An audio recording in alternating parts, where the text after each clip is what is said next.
Hello friends, welcome to my channel. आज मैं cold skin movie को एक्सप्लेन करूंगी। मूवी की शुरुआत में हम एक जहाज़ को देखते हैं जिसने अपनी यात्रा की शुरुआत सितंबर 1914 को की है और एक लंबा सफ़र तय करने के बाद वो एक टापू पर पहुंच जाते हैं।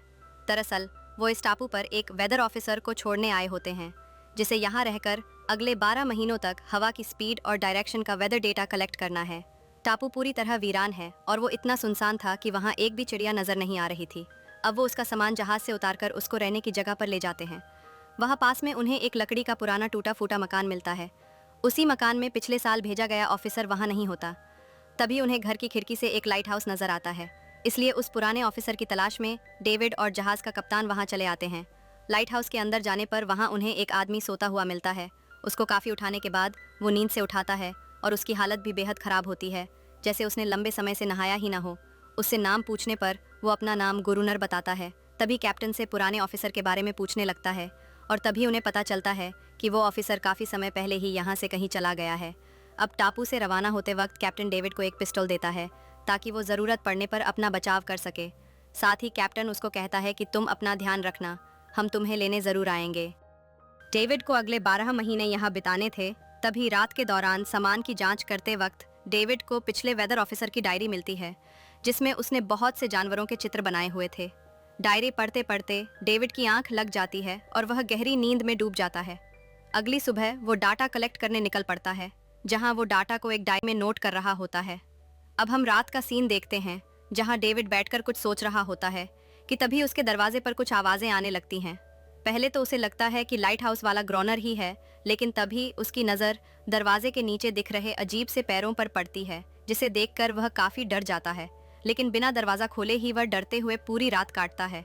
अगली सुबह जब वह बाहर आता है तो उसे पैरों का निशान मिलते हैं, इसलिए वह लाइट हाउस में आकर ग्रोनर से कहता है कि मुझे भी अपने साथ लाइट हाउस में आने दो, मुझ पर कल रात किसी ने हमला किया, तुम प्लीज़ मेरी हेल्प करो।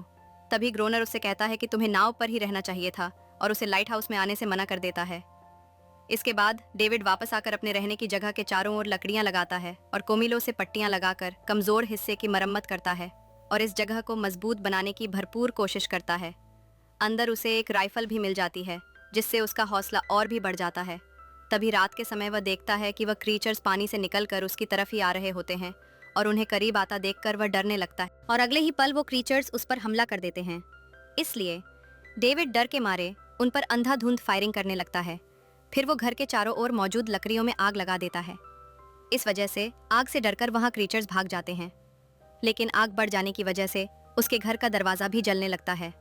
इसलिए मजबूरन उसको अपनी जान बचाने के लिए घर से बाहर निकलना ही पड़ता है और फिर वो बाहर आकर चट्टानों के पीछे छुप जाता है और वहीं रहकर सारी रात गुजारता है। अगले सुबह उठकर वो देखता है कि रात में लगी आग में उसका पूरा घर जल चुका होता है। इसलिए वो ग्रोनर का पीछा करने लगता है ताकि वो ग्रोनर को मारकर लाइट हाउस में रह सके।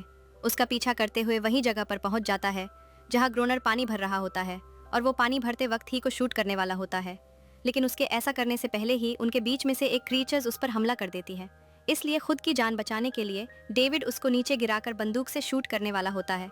तभी ग्रोनर उसे रोकते हुए कहता है कि उसे मत मारो, ये मेरी पालतू है, इससे हमें कोई खतरा नहीं है, वो बाकियों से अलग है, उनमें थोड़ी बातें होती हैं। डेविड भी ग्रोनर के साथ ही लाइट हाउस में रहने लगता है। डेविड उससे पूछता है कि अगर तुम्हें इस जगह के बारे में पहले से मालूम था तो तुम जो जहाज़ मुझे छोड़ने आया था उसमें क्यों नहीं गए। इसके जवाब में ग्रोनर कहता है कि मुझे यहाँ अच्छा लगता है और अब मैं यही रहना चाहता हूँ। इसके बाद में डेविड को फौरन राइफल लेकर ऊपर आने को कहता है और वो वही बातें करते हैं और पहरा देने लगते हैं। कुछ देर बाद वह क्रीचर्स पानी से निकल कर आने लगते हैं, लेकिन उनके आने पर डेविड डर के मारे गोली नहीं चला पाता और वह डर के बेहोश हो जाता है। इसलिए ग्रोनर को उनसे अकेले ही रात भर लड़ना पड़ता है। इस वजह से अगली सुबह ग्रोनर थोड़ा गुस्से में होता है क्योंकि उसे डेविड से ऐसी उम्मीद नहीं थी कि वो इस तरह डर कर बेहोश हो जाएगा। इसलिए अगली सुबह ग्रोनर डेविड को जगाकर पानी भरकर लाने को कहता है। डेविड जब पानी लाकर देखता है तो ग्रोनर उसी क्रीचर्स के साथ होता है। उसे यह देखकर बहुत अजीब लगता है और पानी लाने के बाद वो लोग शाम को खाना खा रहे होते हैं। ग्रोनर डेविड से कहता है कि आज तुम्हारे पास एक और मौका है। अब रात होने पर वो दोनों फिर से पहरा दे रहे होते हैं और कुछ ही देर में क्रीचर्स आने लगते हैं। उनके आने पर ग्रोनर जानबूझ के अंदर का दरवाज़ा बंद कर लेता है। डेविड को अकेले ही बाहर लड़ने के लिए छोड़ देता है। डेविड दरवाज़ा खोलने के लिए चिल्लाता रह जाता है, लेकिन ग्रोनर तो अंदर जाकर सो जाता है। अगली सुबह जब ग्रोनर दरवाजा खोलता है तो डेविड बाहर थका हुआ बैठा मिलता है। डेविड अब वहां अपने दिन गिनने लगता है कि कब उसके 12 महीने पूरे होंगे और वहां से वापस जा पाएगा। अब अगले कई हफ्तों तक उन पर कोई हमला नहीं होता। तभी डेविड उसे कहता है कि शायद क्रीचर्स हमसे डर गए हैं, इसलिए वो हमला करने नहीं आ रहे। लेकिन ग्रोनर उसे कहता है कि ये तुम्हारी गलतफहमी है, मैं उन्हें बेहतर समझता हूँ, वो अपनी तादाद बढ़ा रहे हैं और अगले हमले की तैयारी कर रहे होंगे। इधर धीरे धीरे डेविड भी उस महिला क्रीचर्स को समझने लगता है और अब उसे उस क्रीचर्स से डर भी नहीं लगता और वो उसका नाम अनारिस रखता है।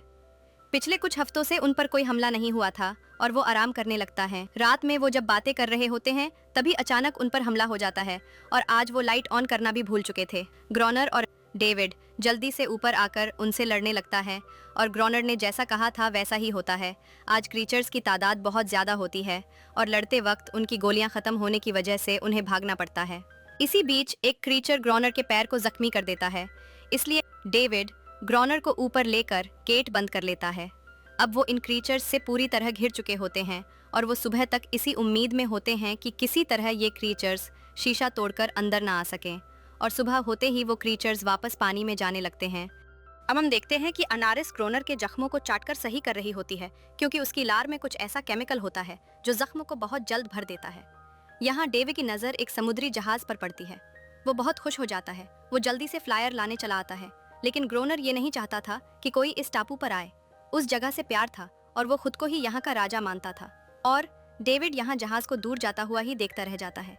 इसके बाद डेविड अनारिस को लकड़ी की छोटी सी बोट दिखाता है और कहता है कि मैं एक ऐसे ही बोट से यहाँ आया था। इसके बाद अनारिस उसे टापू के दूसरी ओर ले जाती है जहाँ एक बोट पलटी होती है। डेविड बोट को देखकर बहुत खुश होता है और वो आकर यह बात ग्रोनर को बताता है, लेकिन ग्रोनर कहता है कि उसे इस बारे में पहले से मालूम है। इस पर डेविड उसे पूछता है कि अगर ऐसा था तो तुमने मुझे ये पहले क्यों नहीं बताया। इसके जवाब में ग्रोनर कहता है कि अगर तुम वो बोट लेकर जाते तो तुम या तो भूख से मर जाते या ठंड से।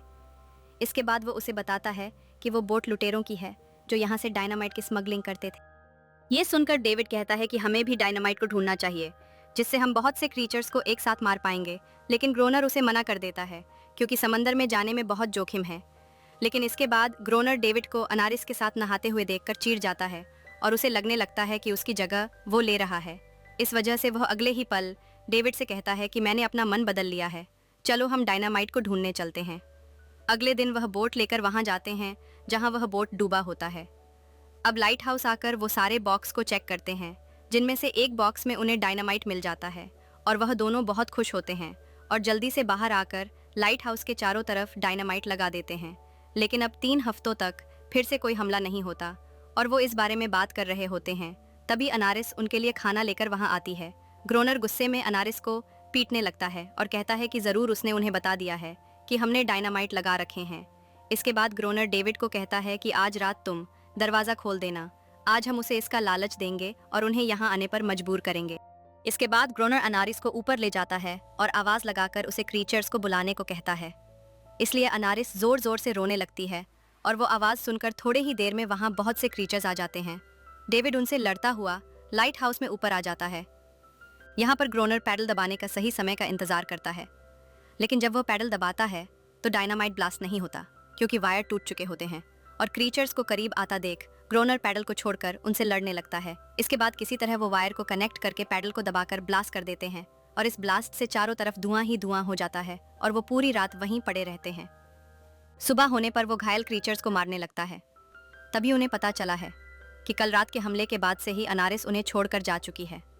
इसके बाद डेविड समुद्र के पास वही नाव रख देता है जो उसने अनारिस को दिखाई थी, क्योंकि उसे उम्मीद थी कि वह उसे देखकर उनके पास वापस ज़रूर लौट आएगी। डेविड को लाइट हाउस में वापस आने पर पता चलता है कि ग्रोनर ही वो पिछला वेदर ऑफिसर था, लेकिन उसे एक बात समझ नहीं आती कि उसने अपनी पहचान क्यों छुपाई। इसके बाद जब डेविड अगले दिन दोबारा वहां आ जाता है तो उसे वहां अनारिस मिलती है जो अपने साथ और भी क्रीचर्स को लाई होती है। लेकिन डेविड देखता है कि उनमें से कोई भी क्रीचर्स उस पर हमला नहीं कर रहा होता और उसे एहसास होता है कि वो क्रीचर्स भी शांति चाहते हैं। इसी बीच ग्रोनर वहां आकर उन पर हमला करने लगता है और डेविड चिल्लाकर उसे रुकने को कहता है। इसके बाद लाइट हाउस में जाने पर उन दोनों में बहस हो जाती है। डेविड उससे बहुत बहस करता है और वो ग्रोनर से कहता है कि जब वो शांति चाहते हैं तो तुम उन्हें क्यों उकसाते हो। ग्रोनर उसकी बातें सुनकर उन क्रीचर्स के बीच में चला आता है और वो उसे नोच नोच कर खा जाते हैं। इसके बाद हम कुछ महीनों के बाद का सीन देखते हैं जहां कुछ लोग नए वेदर ऑफिसर के साथ वहां आते हैं और उसे डेविड के बारे में बताते हैं, लेकिन डेविड चाहते हुए भी उन्हें कुछ भी नहीं बता पाता और उसे आखिर में समझ आ जाता है कि आखिर क्यों ग्रोनर वहां से नहीं जाना चाहता था। असल में उसे वहां वो शांति मिलती है जो दुनिया के किसी कोने में नहीं मिलती। और इसी के साथ ये मूवी यहीं ख़त्म हो जाती है। तो अगर आपको वीडियो पसंद आई तो वीडियो को लाइक और चैनल को सब्सक्राइब करना ना भूलें। Thank you for watching.